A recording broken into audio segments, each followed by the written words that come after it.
My darling philosophers, welcome to our daily devotional reading.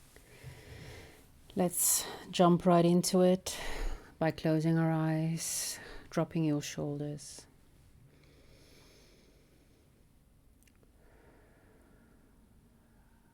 Take a deep breath in and a deep breath out.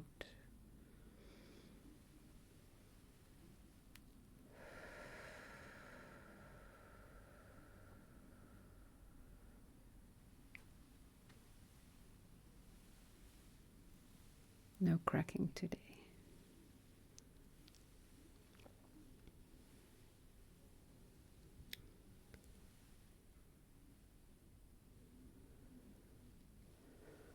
Move your shoulders around a bit, your neck, your head. Just get into your body.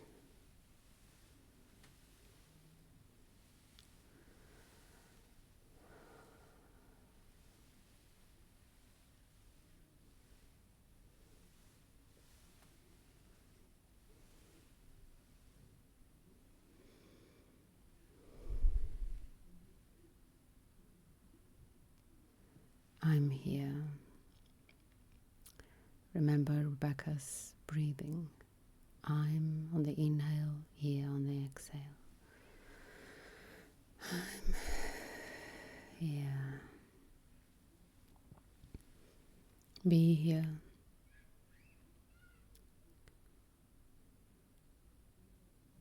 Be present. Pay attention. Sink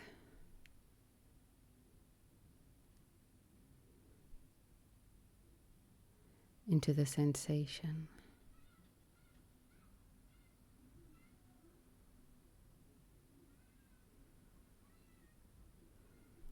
of hearing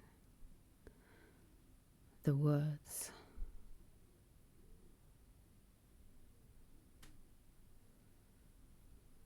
of a poet.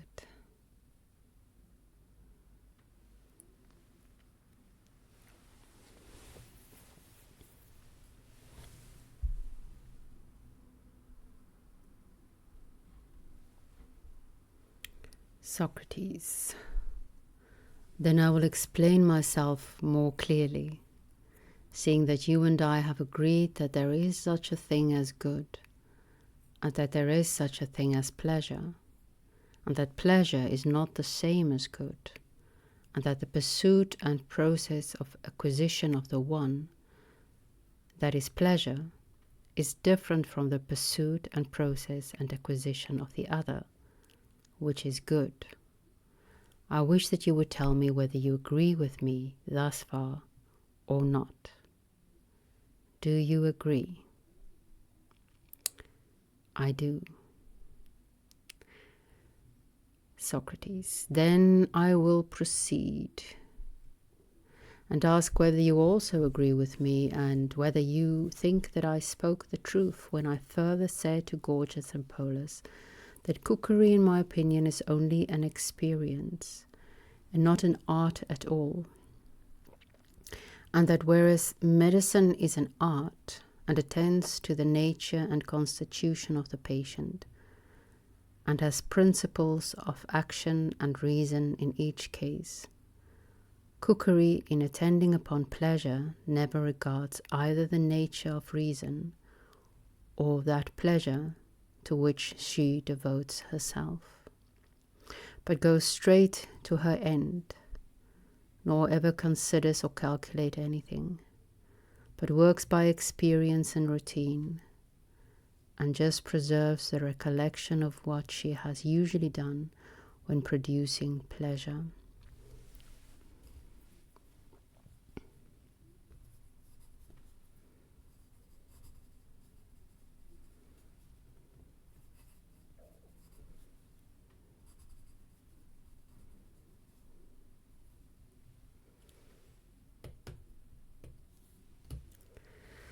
And first I would have you consider whether I have proved what I was saying, and then whether they are not other similar processes which have to do with the soul, some of them processes of art, making a provision for the soul's highest interest, others despising the interest, and, as in the previous case, considering only the pleasure of the soul, and how this may be acquired, but not considering what pleasures are good or bad, and having no other aim but to afford gratification, whether good or bad.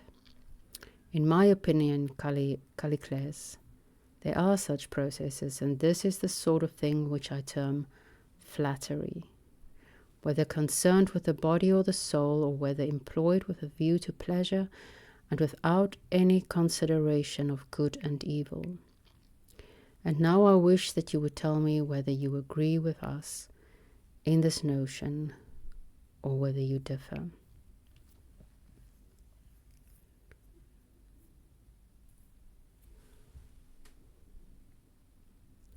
Callicles, I do not differ. On the contrary, I agree. For in that way I shall soonest bring the argument to an end, and shall oblige my friend Gorgias.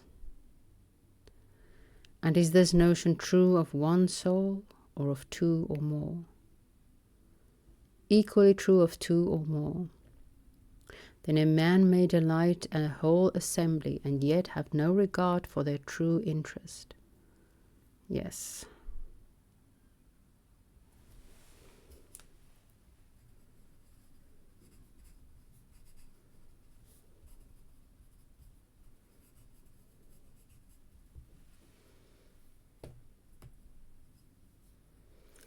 Can you tell me the pursuits which delight mankind, or rather, if you would prefer, let me ask, and do you answer, which of them belong to the pleasurable class and which of them not?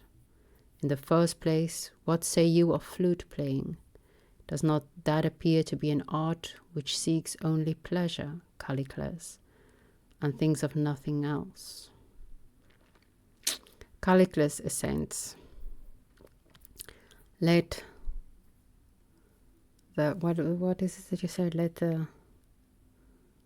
the record state that Callicles assents. Socrates. And is not the same true of all similar arts, as, for example, the art of playing the lyre, guitar at festivals? Yes. Callicles says yes again. Socrates. And what do you say of the choral art and the dithyrambic poetry? Are not they of the same nature? Do you imagine that Synesias, the son of Meles, cares about what will tend to the moral improvement of his hearers, or about what will give pleasure to the multitude?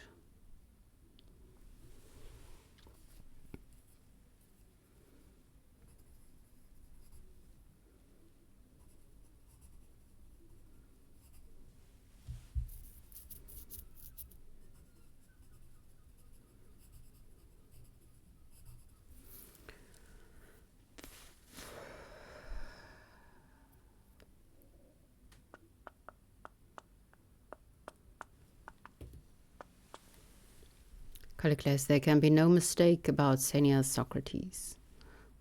And what do you say of his father Melas, the harp player? Did he perform with any view to the good of his hearers? Could he be said to regard even their pleasure? For his singing was an infliction to his audience, then maybe he shouldn't sing. And of harp playing and dithyrambic poetry in general, what would you say? Have they not been invented wholly for the sake of pleasure? That is my notion of them.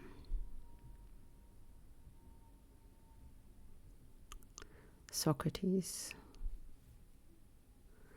And as for the muse of tragedy, that solemn and august person, not persona,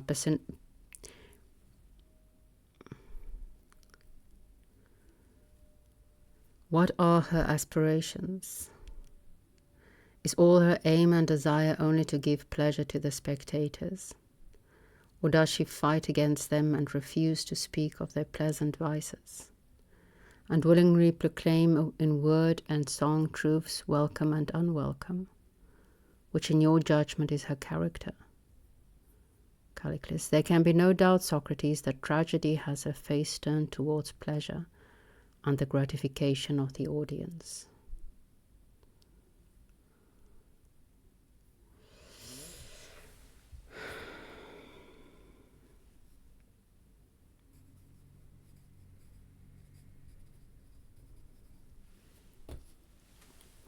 I object.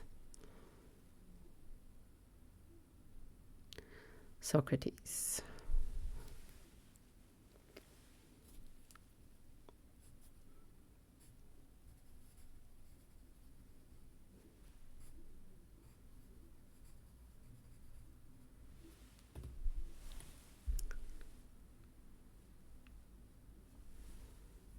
And is not that the sort of thing, Callicles, which we were just now describing as flattery? Quite true. Socrates. Well, now suppose that we strip all poetry of song and rhythm and meter. They will remain speech, to be sure. And this speech is addressed to a crowd of people. Yes. Then poetry is a sort of rhetoric. True. And do not the poets in the theatre seem to you to be rhetoricians? Yes.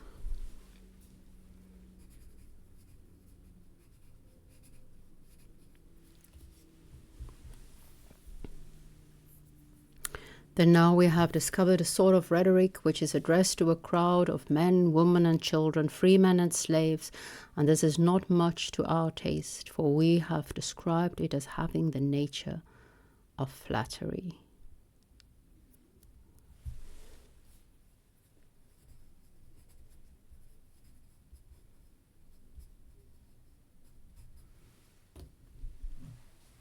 Quite true. Very good. And what do you say of the other rhetoric which addresses the Athenian assembly and the assemblies of freemen and other states? Do the rhetoricians appear to you always to aim at what is best?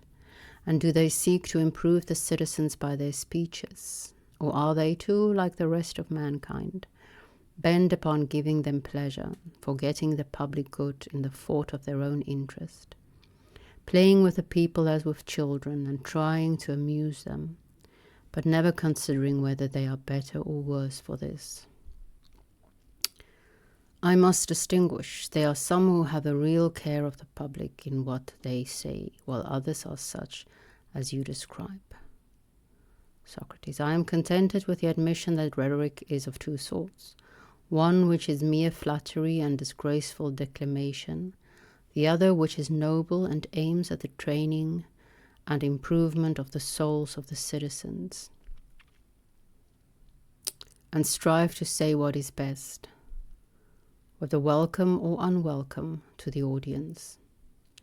But have you ever known such a rhetoric? Or if you have, and can point out any rhetorician who is in this stamp, who is he?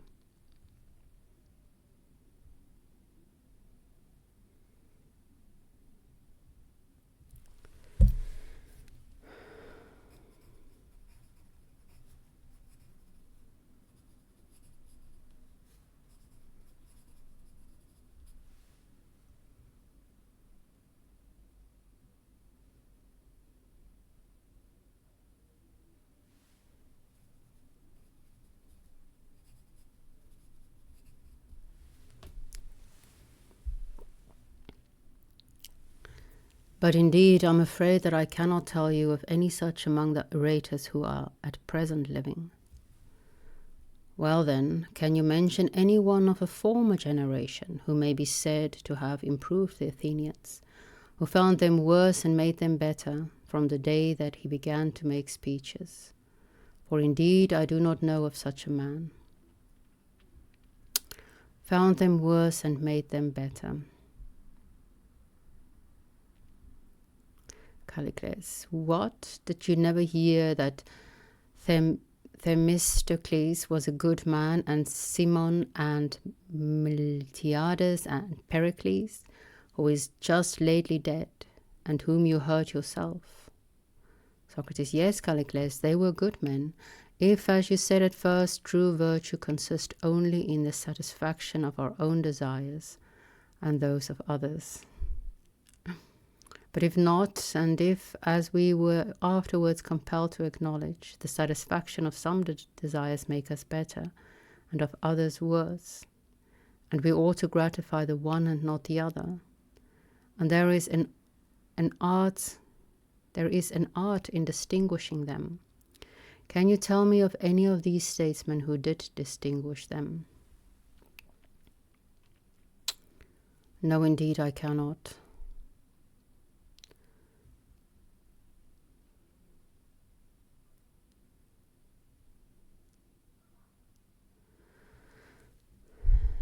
Yet surely, Callicles, if you look, you find such a one. Suppose that we just calmly consider whether any of these was such as I have described. Will not the good man, who says whatever he says with a view to the best, speak with a reference to some standard and not at random, just as all other artists, whether the painter, the builder, the shipwright, or any other, look all of them to their own work and do not select and apply at random what they apply, but strive to strive. That's an interesting word to get stuck on.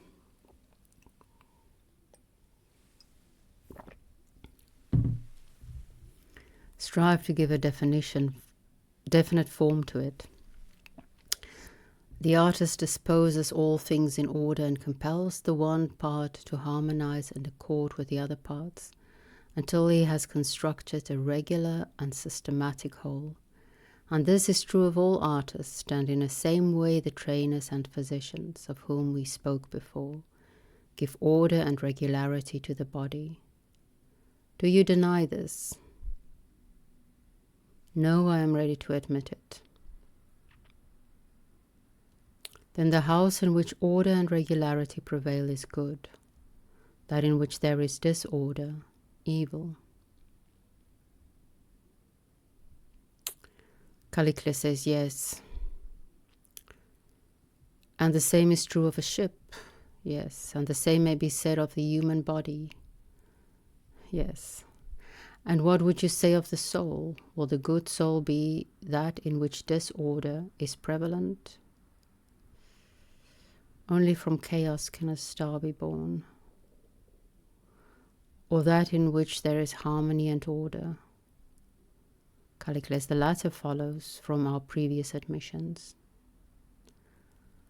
What is the name which is given to the effect of harmony and order in the body? I suppose that you mean health and strength. Yes, I do. And what is the name which you give to the effect of harmony and order in the soul? Try and discover a name for this as well as for the other. Why not just give the name yourself, Socrates? Well, if you had rather that I should, I will. And you shall say whether you agree with me, and if not, you shall refute and answer me. Healthy, as I conceive, is the name which is given to the regular order of the body, whence comes health and every other bodily excellence. Is that true or not? That's already been stated. True. And lawful and law are the names which are given to the regular order and actions of the soul. And these make men lawful and orderly. And so we have temperance and justice. Have we not? Granted. And will not the true rhetorician, who is honest and understands his art, have his eye fixed upon these, in all the words which he addresses to the souls of men, and in all his actions, both in what he gives and in what he takes away? Will not his aim be to implant justice in the souls of the citizens, and take away injustice, to implant temperance and take away intemperance, to implant every virtue and take away every vice? Do you not agree? I agree.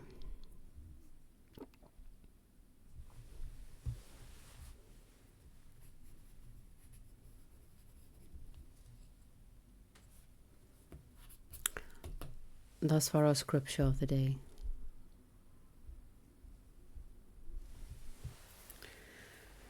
Do not let this thing you've got.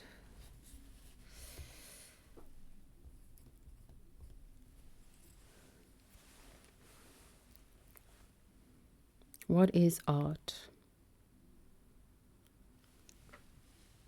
And why is it distinguished from an experience? I think we've asked this question before.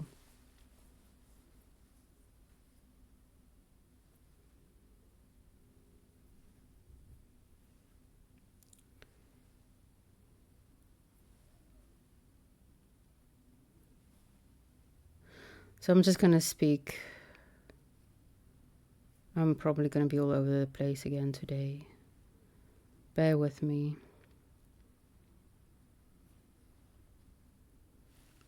On the one hand, whenever we interact with anyone, we should always have regard for their true interest. What is best for them? It is, of course, best if they themselves get to determine what is best for them, especially if it's grown-ups.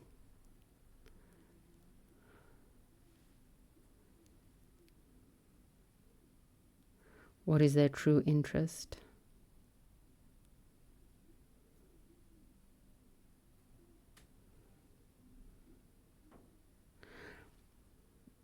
But on the other hand,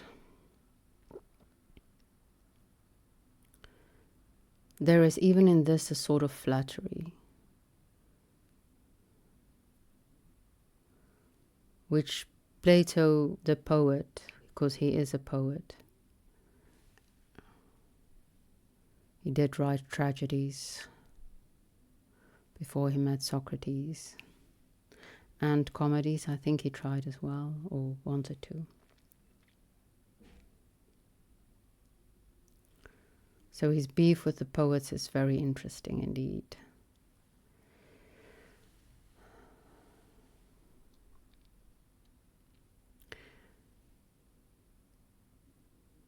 All of life, let's assume that all of life is art.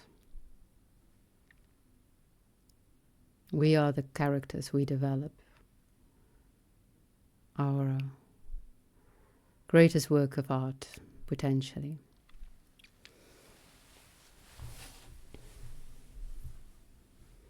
So on the one hand, we interact with others with the regard of their best interest, their true interest.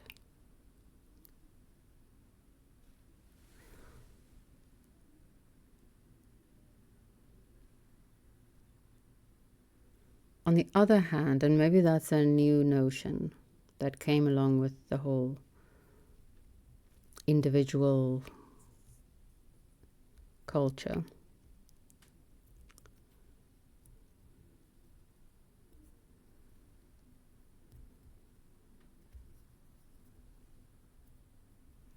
We also need to act to our true interest.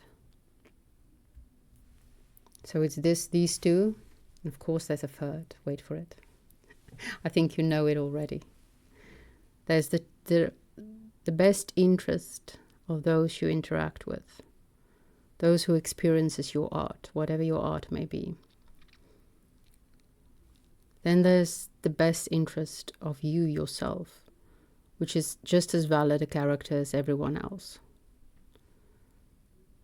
I genuinely find it a bit silly that people will find it meaningful to live for one other person and then find it repulsive that people will live for themselves because it's one person.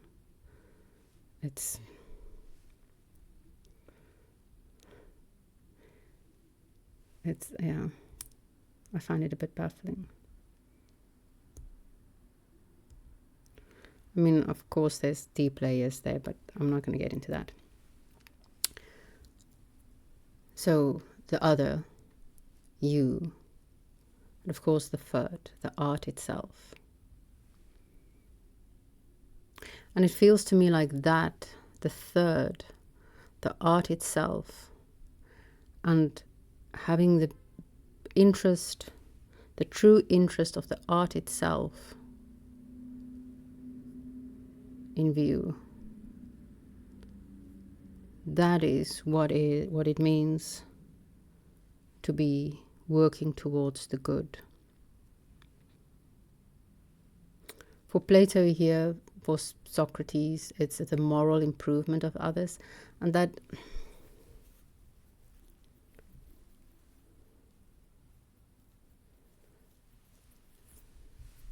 gives me a bit of an ick, because we don't even always know what will be to our own moral improvement.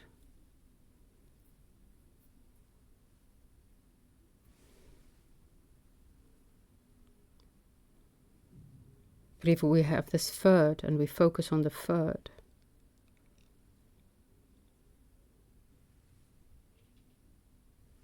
and the examples he uses here of mere pleasure, of just the experience, which is not true art, is, in my mind, completely ridiculous. Tragedy, for one, which, I don't know how to say it in English. Catharsis.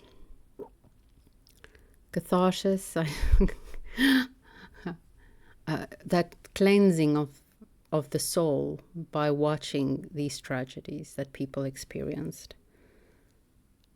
Music, I mean, if there's anything that could give people a semi-religious experience, if not a full-blown religious experience, it's music. So how on earth could that just be mere entertainment? You do have cheap entertainment, but you also have deep entertainment.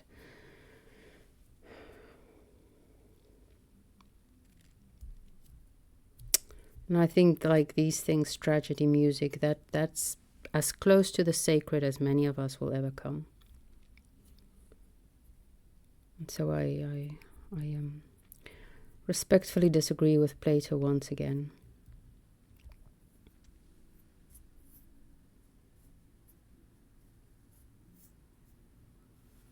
And I also think that the people who make the art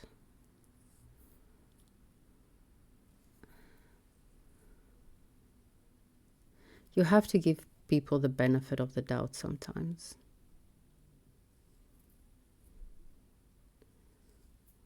I had a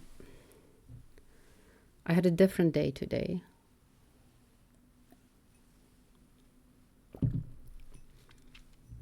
I slept really well. I woke at 2:30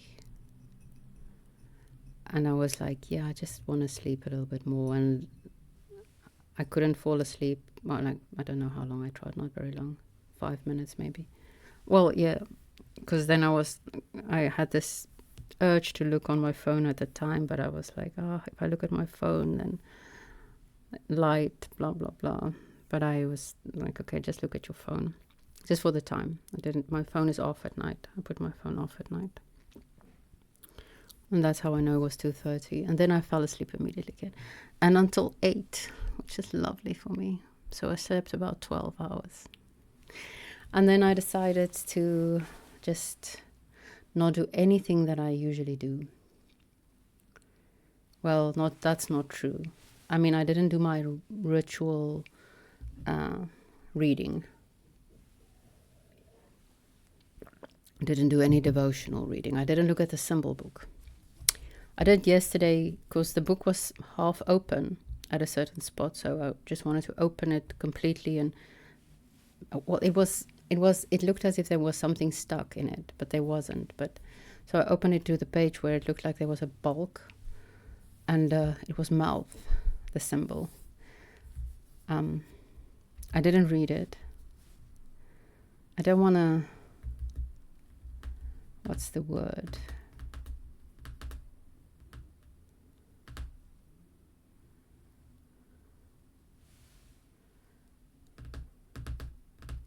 Creep. I don't want to be a complete creep. That's the only thing that comes into my mind at the moment. Pervert. So we'll let that be for now. Yeah. And partly because I don't know the true interest, what is best.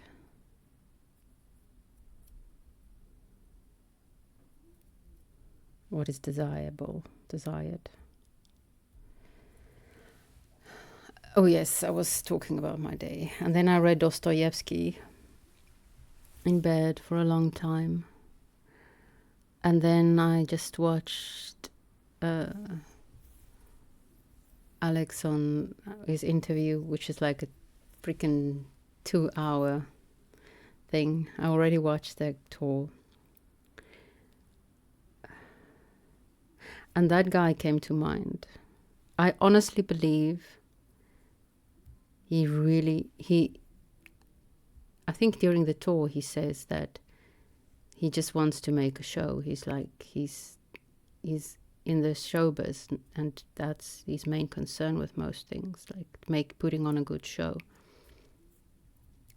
But you can see that he truly also has a concern for the souls of the people who watch it. He seems genuine.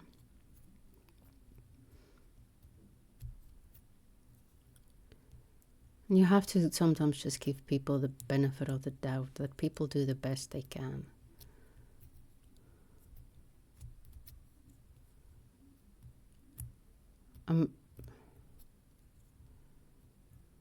Even if people make something that they think, oh, this is gonna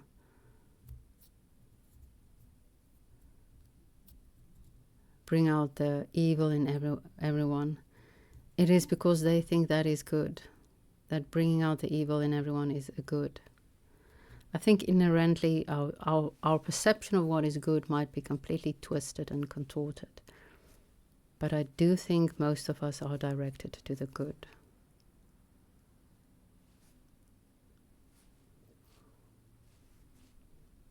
I don't know.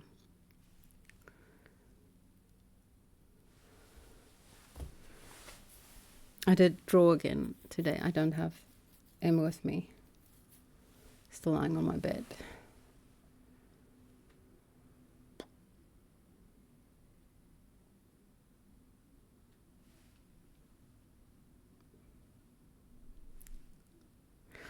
I don't have much else to say, seeing that I did no reading, except for Dostoevsky, but it's like the trial, so there were some things that I thought like, oh, that's significant, but it's from the mouth of the character that I'm dubious about. So then dubious, is that the right word? Oh.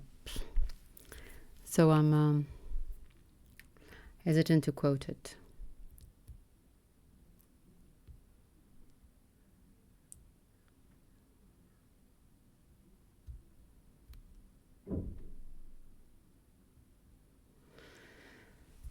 Sophia herself will guide your way.